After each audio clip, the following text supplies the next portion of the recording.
Welcome back to Nostalgianomics. My name's Alex. Today we're going to talk about risk, right? Because I feel like risk is the biggest topic discussed all across the Pokemon investing space. And I feel like risk gets a bad rap. And so I want to kind of give the positive side to risk. First of all, we wouldn't have half of the biggest, most successful companies today if those entrepreneurs never took risks. Take Jeff Bezos, for example, okay? He was already making great money at an investment fund. When he told his boss about the idea for Amazon, his boss literally told him, this is a really good idea for someone else that isn't you, right? For someone else that doesn't already have their life pretty much set. This is a great idea, but for you to give up what you have going to take this risk, it's not that great of an idea. What did he do? He went for it. Now what does he have? He had the biggest online retailer ever known to man, right? And so, look at Elon Musk. He made it big in PayPal, and he could have just quit there. He was already rich, but he took a risk. He's already talked about the risk he's taken. He put all his money into creating SpaceX, creating Tesla, right? And now he's the world's richest man because he took those risks. And this can be just went on again and again and again with hundreds of thousands of people all throughout history, right? They became who they were taking risks. You can turn on the show Shark Tank, right? The investment show Shark Tank, and you hear constantly the same thing over and over is, yeah, we cashed out our 401k, we mortgaged our house, we took every dime of our savings, we put it into this company, and we took a risk. We went for something. Some of the times it doesn't work out, but some of the times it does. And those people are happier and more successful than they ever would have been if they never took the risk. Now, a lot of people talk about taking the safe route, right? Just throw your money in the stock market, dollar cost average every single month in a 401k or an S&P index fund. And all you gotta do is work the next 40, 50 years of your life away, and then you'll be able to retire and you'll have an income when you retire. Great. Here's the problem. A lot of people our age do not see themselves or do not want to see themselves giving 40 to 50 years of their life to their job. There's some people out there that enjoy their job, enjoy what they do, and to you, hey, congratulations. You're ahead of the game. But the majority of Americans, the majority of people in general, they don't enjoy their jobs. They don't like their work. They want to find a way to not have to work as soon as possible in life. And the fact of the matter is, with these more safe, proven routes, like an S&P index or a mutual fund, basically it takes time. You have to have enough time for that money to build. Meaning you need those 30 plus, 40 plus years for that money to build. And what do you do during that time? Well, you're not investing the money to have an income off of, you're investing it to grow. So you have to have an income, meaning you have to work a job, meaning you have to work 40, 50 years of your life away, and then finally when you're in your 60s, you have an income, right? Well, a lot of people don't want to take that route. That's why things like Pokemon cards are rising, and things like NFTs and crypto and all these different things are becoming big because people are looking for ways out. They're looking to shorten that gap of the amount of time they have to work, right? Because a lot of people, they want to be done with work by the time they're 40s and 50s. They don't want to be working their 60s and 70s. Who wants to do that? And the only way to do that is, one, find a way to make an income while your safe investments grow over time, or two, find a way to make your money grow faster for you. And that's when things like Pokemon come in. Now, before I get into Pokemon, I want to talk about the biggest discussion I see on YouTube in the Pokemon investing space is the moral obligation channels have to their viewers.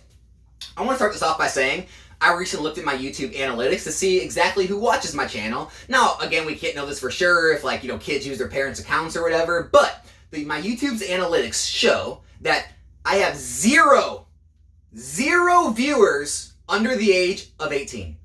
Zero. That's what my YouTube analytics show. And so my biggest amount of viewers are between 25 and 34. My second biggest amount are between 45 and 54. And my third biggest amount is between 18 and 24. Okay? Meaning the majority of people are 25 years and older. I do have some people that are probably in college or just got out of college. But I'm speaking to adults here. And mostly I'm speaking to older adults who have had time to go through all of their schooling, who have got jobs, who know a little bit something about money. Maybe you don't, but a lot of you do. And so the fact of the matter is, I don't feel, a moral obligation to teach you about money or to try and tell you what's best for your financial situation. I don't know how many credit cards you have. I don't know your level of debt. I don't know if you have a house payment, car payments. I don't know what kind of money you make. I don't know what kind of other things you're investing in, how much money of this is extra just for Pokemon. I don't know these things. And so I can't speak to each individual. I don't feel that's my place is to tell you how to spend your money. I feel like my place is to talk about the things in the Pokemon market that I know about. And the one thing I know about is that I know myself, just personally, if I would have not taken the safe route back when I got in 2015, 2016, all the way through 2019 before the boom, I'd be a multimillionaire. I would no longer have to worry about working. I would have far more money than I do now if I would have been pouring every last dime into Pokemon. Now, I'm not saying it's going to work again. I'm just saying it's just another situation where taking that bigger risk would have paid off. And so I feel like risk gets a bad rap. People say, well, it's too risky doing that. You just want to put it in a S&P index fund or a mutual fund. Yeah, you can do that and keep doing that for the next 40, 50 years of your life. And then you can finally retire and enjoy some of that money. If you make it there, you got to live long enough. And then you got to hope when you're that age, you're still lively enough to be able to do the things that you missed out on doing when you were younger. Because now when you finally have the money, does your body still support the activities that you wanted to do with that money? Those grand visions you had of travel or doing all these fun things, right? So a lot of people are seeing that and saying, well, yeah, I don't know if I want to wait that long. Maybe there's ways to take down the amount of years it will take to build enough net worth to be able to retire. And so that's why people are researching things like cryptocurrencies, like NFTs, like Pokemon, right? Because Pokemon, I get it, it's not as proven as a stock market or real estate market. I never said it was. I never said it was as safe. 99.9% of people, yes, can probably invest, 15% of their income in their 401k and do that for 40 years and then be able to retire around the same lifestyle they live now. Yeah, I mean, that's probably going to work. But the thing is can you do the same thing with Pokemon and maybe be able to retire in 20 years, 25 years? I don't know. But the point is that discussion needs to be had. The discussion that the risk may be worth the reward. And each person's situation is different. Look, I talked about Jeff Bezos, Elon Musk, people on Shark Tank. Well, you could be the person that would say, yeah, if I was Jeff Bezos, I would have never taken that risk. I would have just, taken that big salary and retired early. If I was Elon Musk, I would have never worked a day in my life. I'd be chilling on the beach. Why would he take that risk? Oh, those people on Shark Tank, they're crazy. They're trying to leave their $100,000 a year jobs to put all their money, savings, 401k into this business idea to try to make work. They're putting themselves on the brink of bankruptcy to try to make that work. I would never do that. Great. There's a lot of people watching that say, oh, I'd take that risk. Oh, yeah, I'd go for it. Yeah, I'd try to be the richest man in the world. Yeah, I would try to build the biggest online company. Yeah, if I believed in a business enough, I'd put everything I had into it and go all in. And so that's where it comes into the point that I don't know your situation. You may be on one side, you may be on the other, you may be somewhere in the middle. You may want to put some, a lot of your, which I think most people are in the middle, right? You want to put a good amount in your, safe investments. You also want to put things into speculative things like Pokemon and other collectibles or areas like that. There's some people on the other side that say, no, I'm putting every dime I can into paying my house off early and, safe index funds and mutual funds, and no money's going anywhere else. Then there's the people on the other end, right, who say, nope, 100% of my money's going in Pokemon, don't care about real estate, don't care about, stock market, I'm going 100% in Pokemon. Now, time will tell which was right? Now, the safer option, that's going to work out the majority of the time. But what's the problem with the safer option? Well, you're signing on to years and years and years of your life, right?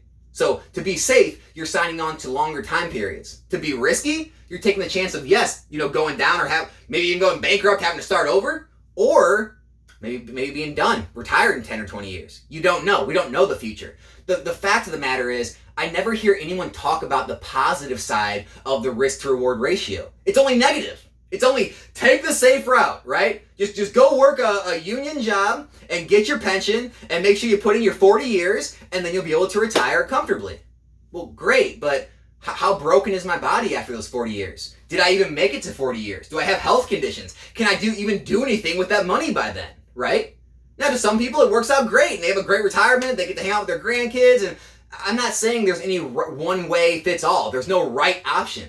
It's just the fact of the matter is, there's no right option for each person. Everyone's going to have a different mindset, a different risk level, and a different vision for their life. And so I just want to be the guy to show both sides, because I never hear the positive side of the risk ratio, of the risk, side portrayed in any videos. It's only the safe side. Everyone only wants to put all the emphasis on the safe side and why you should go the safe route, right? Well, there's hundreds and thousands of people in history where if they would have went the safe route, we wouldn't have half the companies, half the industry we have today, right? If people would have just played it safe, I mean, half the companies you take for granted now, we would have never had because that entrepreneur didn't take that risk. What's an entrepreneur in general? What's the definition of an entrepreneur? Someone who takes on greater than average risk to start a business, okay? And so all these businesses, people took on greater than average risks, okay? And that's the same thing with Pokemon.